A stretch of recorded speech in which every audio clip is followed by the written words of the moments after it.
Hello friends, D K Sinha this side. आप आश्चर्य कर रहे होंगे, क्या इन्वेस्टमेंट की कोई ऐसी स्ट्रैटेजी बन सकती है जो by and large risk free हो। तो आज हम इस वीडियो में एक पावरफुल इन्वेस्टमेंट स्ट्रैटेजी के बारे में चर्चा करेंगे। मैं उनकी स्ट्रैटेजी के बारे में सारी कुछ चीजें एक्सप्लेन करूंगा। आप जस्ट इमेजिन कीजिए कि अगर आपका मूलधन जो प्रिंसिपल अमाउंट है वो अगर इंटैक्ट रहे और हम एक ऐसी स्ट्रैटेजी का निर्माण करें जिसमें हम ईटीएफ का इस्तेमाल करें, हाइब्रिड फंड का इस्तेमाल करें, ताकि हम एक लॉन्ग टर्म वेल्थ क्रिएशन की दिशा में एक स्ट्रैटेजी का निर्माण करें। तो उसके सारे कैलकुलेशन में आपको समझाऊंगा कि किस तरह से ये सिंपल स्ट्रैटेजी एक गेम चेंजर हो सकती है। उसके लिए आपको ये वीडियो अंत तक देखना होगा, स्ट्रैटेजी को प्रॉपरली समझना होगा, और उसके बाद अगर आपको लगता है कि ये स्ट्रैटेजी काम कर सकती है तभी आप इंप्लीमेंट करें। ये कोई रिकमेंडेशन नहीं है, मैंने एक स्ट्रैटेजी डिजाइन की है जो मैं आपके साथ शेयर करने जा रहा हूं। तो दोस्तों, इस वीडियो को अभी से लाइक कर लीजिए, चैनल को सब्सक्राइब कर लीजिए, बेल आइकन को हिट कर दीजिए नोटिफिकेशन के लिए, ताकि आप हमेशा अपडेटेड रहें। चलिए इस महत्वपूर्ण चर्चा की शुरुआत करते हैं। और खास करके अगर आप यंग हैं और आपके पास आने वाले 20-25 साल उपलब्ध है क्रिएशन करने के लिए, तो आपके लिए ये वीडियो बहुत महत्वपूर्ण है।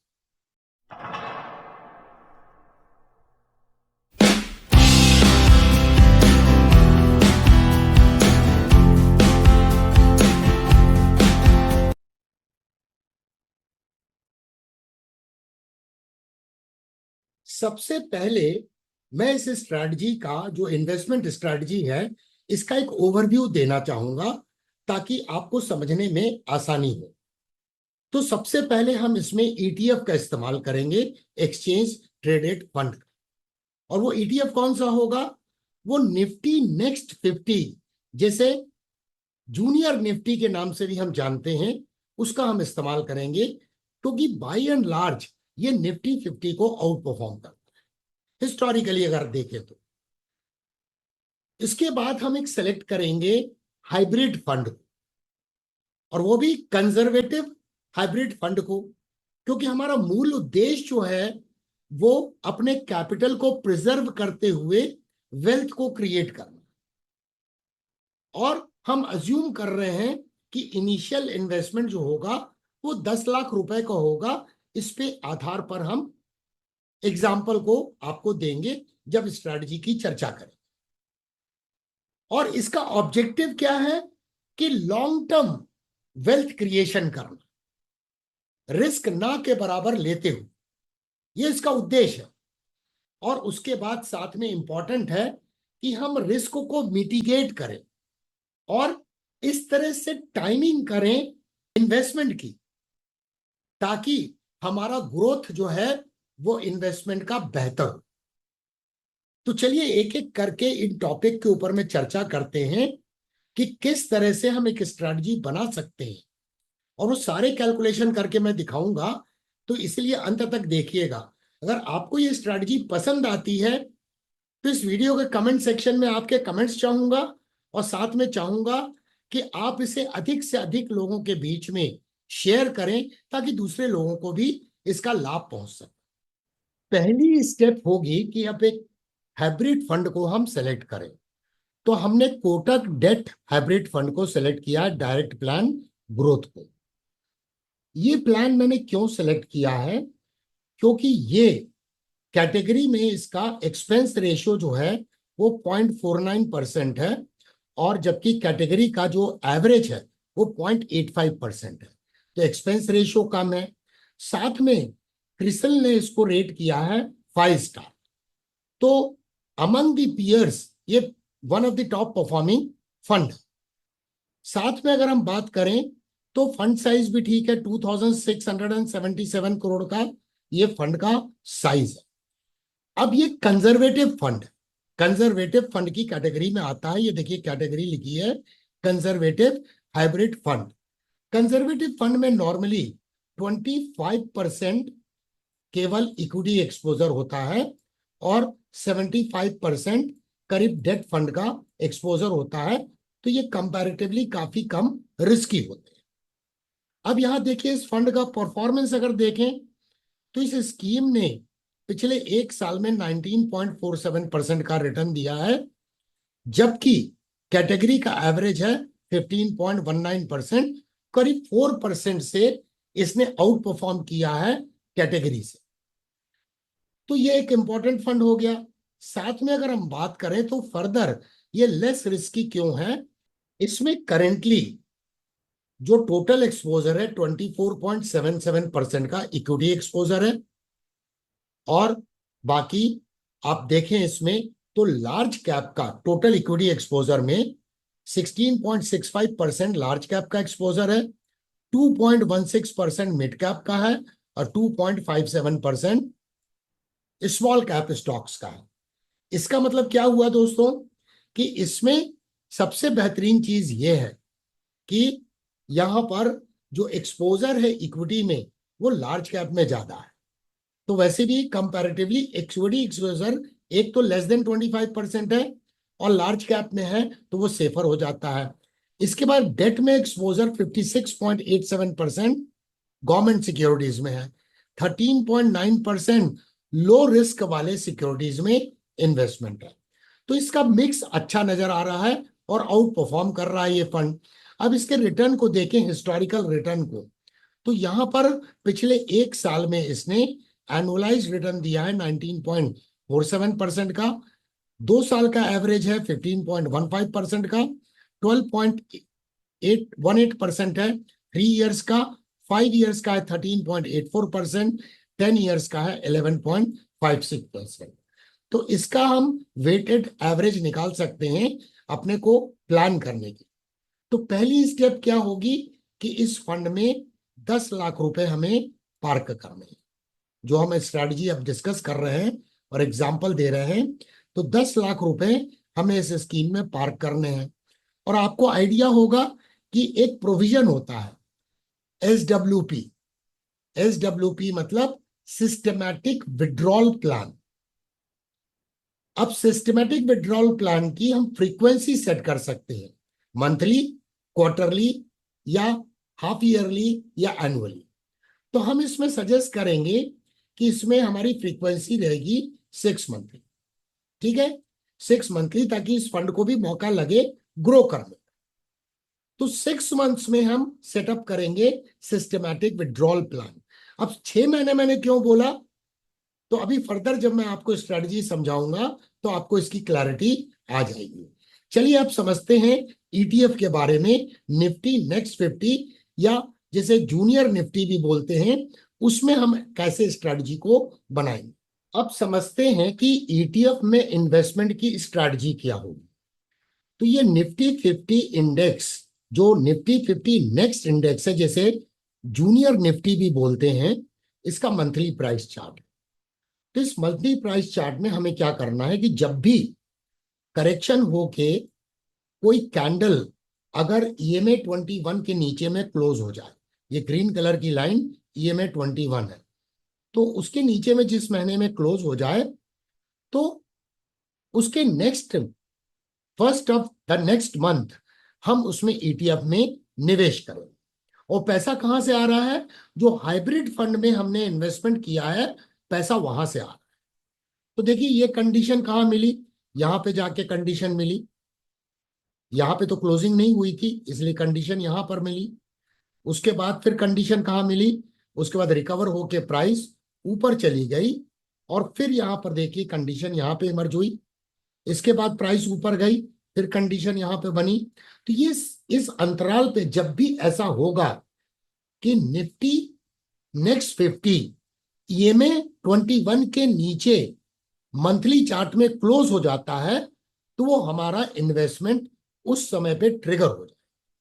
अब यहां देखिए मैंने कुछ कैलकुलेशन करके रखा है।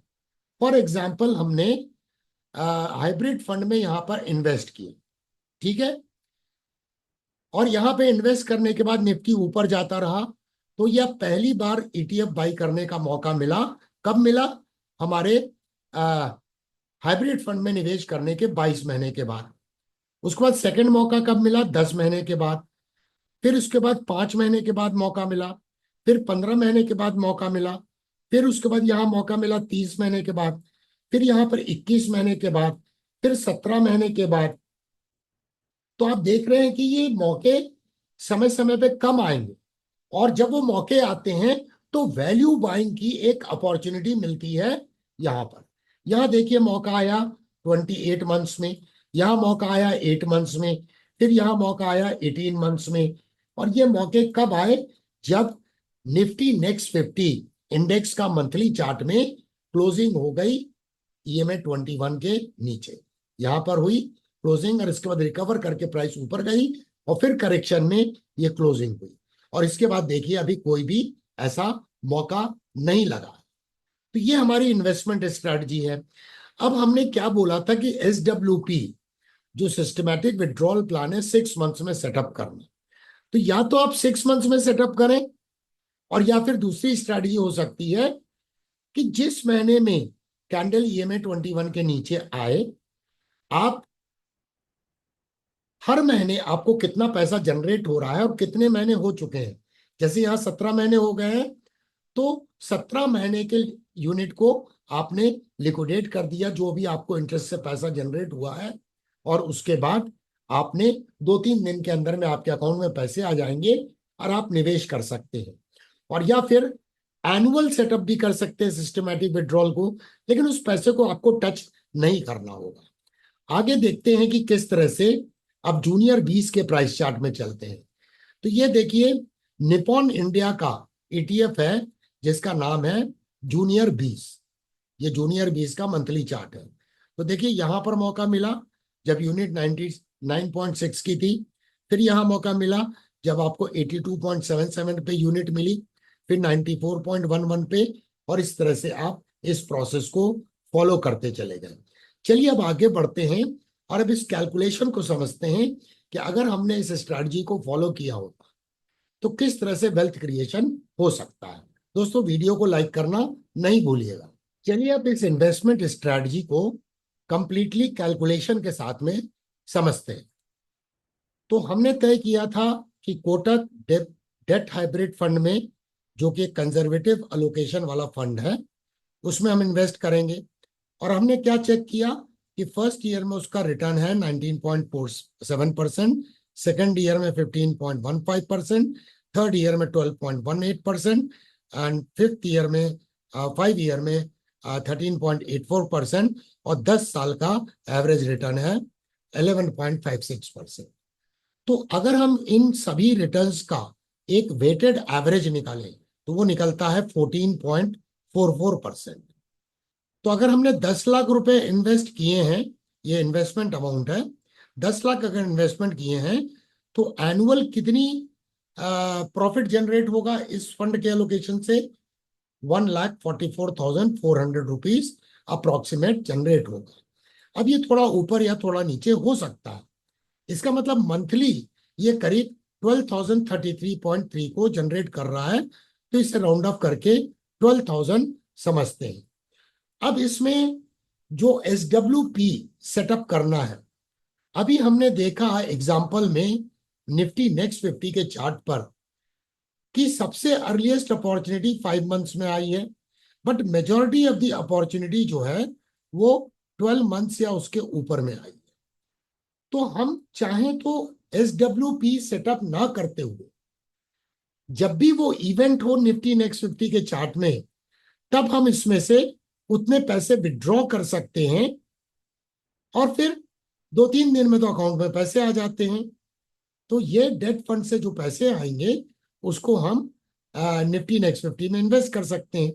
अब चलिए समझते हैं कैलकुलेशन कि ETF में जो जूनियर 20 करके ETF है निपॉन इंडिया का, या किसी और भी असेट मैनेजमेंट कंपनी का निफ्टी का ETF, निफ्टी नेक्स्ट 50 का ETF है, तो उसमें आप देखिए कि हमने पहली बाइंग अपॉर्चुनिटी मिली यहां पर। ये किस मंथ में बाइंग अपॉर्चुनिटी मिली है वो लिखा हुआ है, और ये नंबर ऑफ मंथ्स SWP मैंने इसलिए लिखा है कि कोई आदमी मंथली सेटअप करता है कि मंथली उसमें से विड्रॉ करेंगे।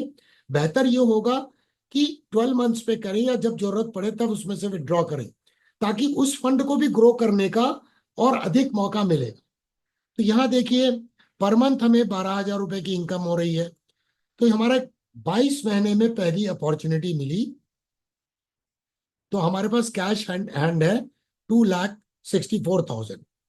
तो ETF यूनिट की प्राइस थी उस समय 99.6, तो हमें इतनी यूनिट वहां पे मिल गई। इस तरह से जब भी अपॉर्चुनिटी मिली हमने यूनिट खरीदी, और ये कैश इन हैंड है जो इनकम जनरेट हो रही है हाइब्रिड फंड से। तो इस तरह से हमारे पास टोटल यूनिट अक्युमुलेट हुई 2011 से लेकर 2023 फरवरी तक, क्योंकि फरवरी 2023 के बाद इसमें कोई अपॉर्चुनिटी अभी इन्वेस्टमेंट की नहीं मिली, क्योंकि EMI 20 के नीचे 21 के नीचे क्लोज नहीं हुआ है। तो टोटल यूनिट्स हमारे को एक्युमुलेट हुई 11,484। और जब अगस्त का महीना अभी समाप्त हुआ है, 2-3 दिन पहले अगस्त का महीना समाप्त हुआ है, तो इसकी करंट यूनिट प्राइस है 801.1। तो ये जो हमने इन्वेस्टमेंट किया इसकी वैल्यू कितनी हो गई? 92,08,000 रुपीज इसकी वैल्यू हो गई। अब आप देखिए ये हमारा जो हाइब्रिड फंड है उसमें फरवरी 2023 से तो फंड इकट्ठा हो रहा है और 12,000 पर मंथ के हिसाब से करीब इनकम हो रही है। तो कैश इन हैंड कितना हुआ? वो हुआ 2,16,000 कैश इन हैंड। और हाइब्रिड फंड में जो हमने रिटर्न देखा तो वो कैपिटल जो हमने इन्वेस्ट किया है वो इंटैक्ट रहना चाहिए, क्योंकि हम तो केवल उतना विड्रॉ कर रहे हैं जितना इस फंड के रिटर्न देने की एवरेज क्षमता है। तो 10 लाख ये हो गए। तो अगर इन तीनों को ऐड करें तो ये हमारा जो कॉर्पस है वो तैयार हुआ है, हमारा इन्वेस्टमेंट ग्रो करके हुआ है 1,04,00,000 रुपीज 24,111। तो अभी हमने ब्रॉडली जो समझा तो उसके क्या एलिमेंट्स हैं इस इन्वेस्टमेंट स्ट्रेटजी के। नंबर 1 एलिमेंट है कि हमने एक हाइब्रिड फंड को सेलेक्ट किया जो कंजर्वेटिव फंड है, लेस रिस्की फंड है और उसमें इनकम जनरेट करने का पोटेंशियल, जो हमें हेल्प करेगा कि हमारा जो इनिशियल इन्वेस्टमेंट है वो इंटैक्ट रहे, वो प्रिजर्व्ड रहे। उसके बाद हमने अनदर फाइनेंशियल इंस्ट्रूमेंट को सेलेक्ट किया, वो था निफ्टी जूनियर का ETF, जिसे निफ्टी नेक्स्ट 50 बोलते हैं। और उसमें वैल्यू बाइंग के अप्रोच को अडॉप्ट किया कि जब भी मीन रिवर्जन प्रोसेस होगी वो भी मंथली चार्ट में, तब हम इन्वेस्टमेंट करेंगे, तब तक पैसा हाइब्रिड फंड में ग्रो होता रहेगा और उसमें से उस समय हम विड्रॉ करेंगे जब हमें वो इवेंट हो जाता है निफ्टी नेक्स्ट 50 के प्राइस चार्ट। तो हमने देखा कि एक अच्छा खासा वेल्थ क्रिएट करने का पोटेंशियल नजर आ रहा है, जहां पर अप्रोच कंजर्वेटिव है, at the same time since index fund में इन्वेस्टिंग हो रही है तो इंडेक्स फंड क्या सेकुलर ट्रेंड जो होता है वो हिस्टोरिकली बुलिश होता है। तो टेक्निकल एनालिसिस को भी कंबाइन करके ये स्ट्रेटजी का निर्माण किया गया है। तो आपके फीडबैक का हमें इस वीडियो के कमेंट सेक्शन में इंतजार हो, और इस वीडियो को अधिक से अधिक लोगों के साथ शेयर करें अपने सोशल ग्रुप में, ताकि दूसरे लोगों को भी एक आइडिया मिल सके। ये एक आइडिया है जो मैं आपके साथ शेयर कर रहा हूं। अगर आपको अच्छा लगा है तो वीडियो को लाइक जरूर कीजिएगा। देखने के लिए धन्यवाद। फिर मिलेंगे दोस्तों अति शीघ्र।